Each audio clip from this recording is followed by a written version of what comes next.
هنبدأ النهاردة هنتعلم ازاي نعمل زي شجرة صغيرة كده.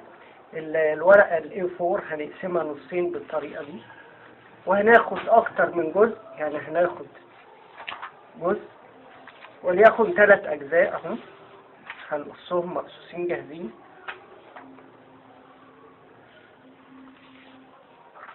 وهنجيب السلوتيب بتاعنا، تمام، ونبدأ نلزق أول جزئين مع بعض بالطريقة دي، ونقصهم بالمقص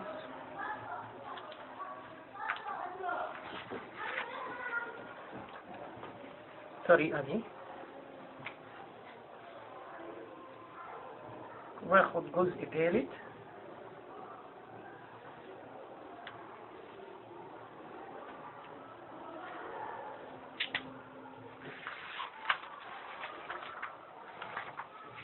بحطهم قصاد بعض بالطريقة دي كده، واظبط بس بالظبط،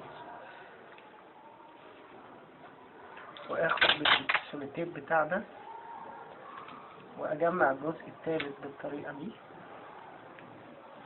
وبالمقص وبقص حتة. بجيب اي شيء مستدير وليكن قلم، وبلف بيه الورق بالطريقة دي كده،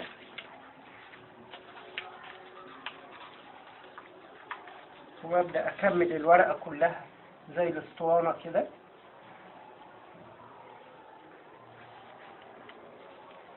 بحيث ان الاحرف تبقى مستوية.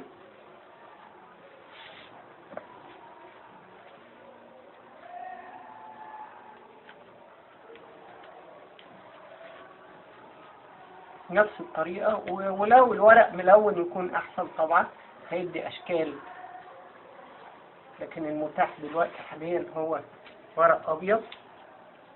نفس الطريقة كده، وهناخد جزء سوليتيب كده،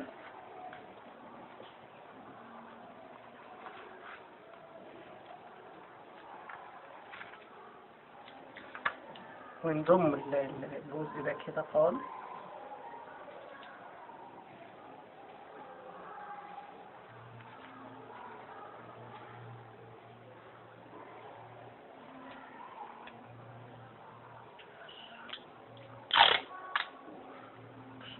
دوت.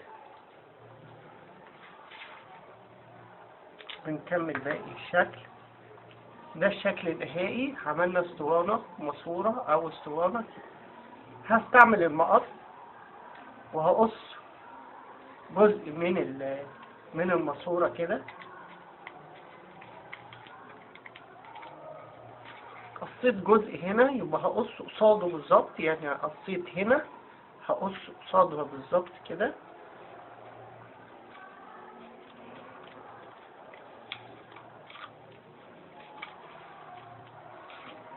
تمام. عندي جزء اهو مقصوص نصين، هاجي في النص التاني واقص قصادها كده، تمام، وهلف برضو قصادها في النص التاني، بحيث ان اقصها اربع ارباع. هاجي من النص وافتح دي شوية كده ودي شوية كده، كل واحدة هفتحها شوية كده، وابدأ امسك 2 3 كده، وابدأ اسحب لفوق،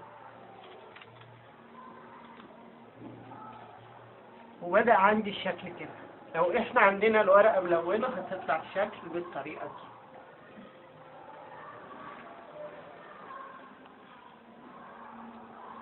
كل سنة وانتم طيبين.